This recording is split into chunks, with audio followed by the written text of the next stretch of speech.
विकासनगर में मां यमुना रक्षक संघ के सभी पदाधिकारी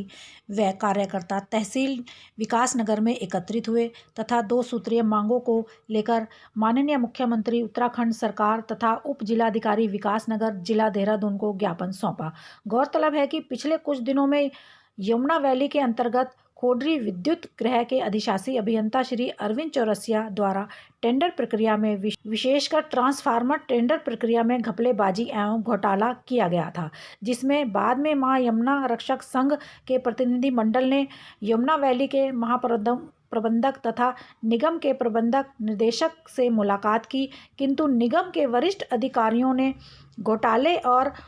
भ्रष्टाचार को उजागर न करने के लिए एक लीपापोती जांच कमेटी का गठन किया गया, जिसमें ढलीपुर के अधिशासी अभियंता ब्रजेश यादव जब खुद आरोपों के घेरे में हैं तथा जिनके ऊपर कई घोटालों के आरोप हैं, एवं महाप्रबंधक ढकरानी स्वयंभू डिमरी जो विद्युत यांत्रिक के स्टीम के इंजीनियर हैं ही नहीं, को जाँच सौंपकर भ्रष्टाचार को बढ़ावा देने की कोशिश की गई। वहीं दूसरे ज्ञापन में रुद्रपुर और आसपास के ग्रामीण क्षेत्रों में हाई टेंशन विद्युत लाइन लगाई जा रही है, जिसमें भविष्य में बड़े स्तर पर जनहानि और धन हानि का प्रबल योग बना हुआ है। उक्त हाई टेंशन वायर को हटाने के लिए जिला अधिकारी को ज्ञापन सौंपा गया।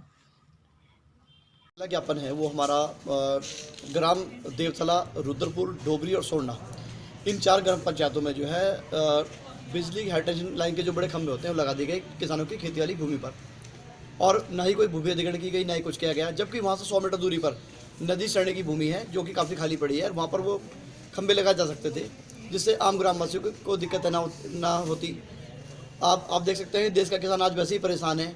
और इस तरह से जो है UPCL की उसके चलते लिपोपोती के चलते जो है वहाँ पर जो खंभे लगाए गए हैं उससे किसानों की कई 100 बीघे जो भूमि है वो खराब हुई है, और बिना पूर्व सूचना के इस तरह से खंभों को लगाया जाना बिल्कुल अनैतिक है। इसके लिए जो हमारे द्वारा आज ज्ञापन दिया गया है, और तत्काल हमारी मांग है कि उन खंभों को वहाँ से हटाया जाए और जो नदी सरणे की भूमि है उन खंभों को वहाँ पर लगाया जाए जो नियमानुसार है। किस प्रकार की लाइन है वो? ये दरअसल बहुत जो बड़ी लाइन जो लाइनें होती हैं हाई टेंशन लाइन है, और बरसात के मौसम में क्या होता है कि जैसे किसान खेती कर रहा है, अपने खेत में है, तो आकाशीय बिजली गिरे या कोई लाइन टूट कर गिर जाए तो एक बड़ा हादसा हो सकता है, और ऐसे हादसे पहले हुए भी हैं, तो कहीं ना कहीं खतरा है किसान को भी और खेती को भी। द्वारा ज्ञापन दिया गया सर, क्या समस्या है? हाँ, इसमें समस्या अभी बताइए हमारे द्वारा बताई गई है कि ये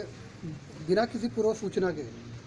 किसानों के बीच में, हमारे खेतों के बीचों बीच जो लाइन हाई टेंशन लाइन है ये गड़ाई गई है।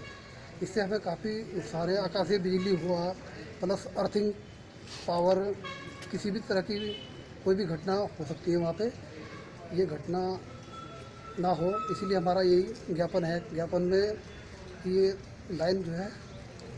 हटा दी जाए और नदी के किनारे किनारे कर दी जाए, बस हमारा कहना है। जी, भ्रष्टाचार को लेकर ज्ञापन दिया गया आपको उप जिलाधिकारी कार्यालय विकासनगर में, सर क्या है पूरा मामला? मां यमुना रक्षक संघ द्वारा एक ज्ञापन आज उप जिलाधिकारी माध्यम को प्रेषित किया गया। मामला ये है कि एक विद्युत गृह है यमुना वैली के अंतर्गत, खोडरी विद्युत गृह, उसमें एक अधिशासी अभियंता है अरविंद चौरसिया,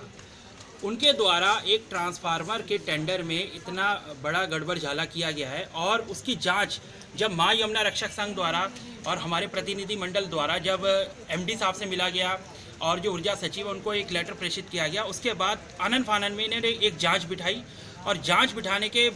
साथ साथ लीपापोती का काम भी शुरू हो गया। जैसा कि मैं आपको बताना चाहूँगा कि उसमें जो जांच अधिकारी बिठाए गए हैं, जो जांच के अधिकारी हैं मेन, उसमें सबसे पहला नाम आता है ब्रजेश यादव, जो ढालीपुर के अधिशासी अभियंता, उनके ऊपर तो खुद आरोप हैं, और एक दूसरे जो अधिकारी जाँच कमेटी में बिठाए गए हैं वो हैं स्वयंभू डिमरी, जो DGM ढकरानी हैं, उनको वो IT सेक्टर के हैं, विद्युत यांत्रिक से उनका दूर दूर तक का नाता नहीं है। तो एक तरह से देखा जाए कि एक तरफ तो हम बात होती है जीरो टॉलरेंस की, जो हमारे मुख्यमंत्री कहते हैं कि जीरो टॉलरेंस की नीति अपनाई जा रही है, लेकिन अगर दूसरी तरफ बात की जाए तो निगम के अंदर इतने व्यापक स्तर पे जो भ्रष्टाचार फैला हुआ है, और विशेषकर अरविंद चौरसिया जो अधिशासी अभियंता खोडरी हैं, उनके बचाने की कवायद पूरी रूप से निगम जैसे लिपापोती करके उनको बचाने की कोशिश कर रहा है। और इतना ही नहीं, जो दूसरे जो अधिशासी अभियंता है ब्रजेश यादव जी, वो पूरी तरह से लिपापोती करके अपने मित्र को बचाने की कोशिश कर रहे हैं। लेकिन मैं चेतावनी देना चाहूँगा कि मां यमुना रक्षक संघ किसी भी सूरत में इस तरह के भ्रष्ट अधिकारियों की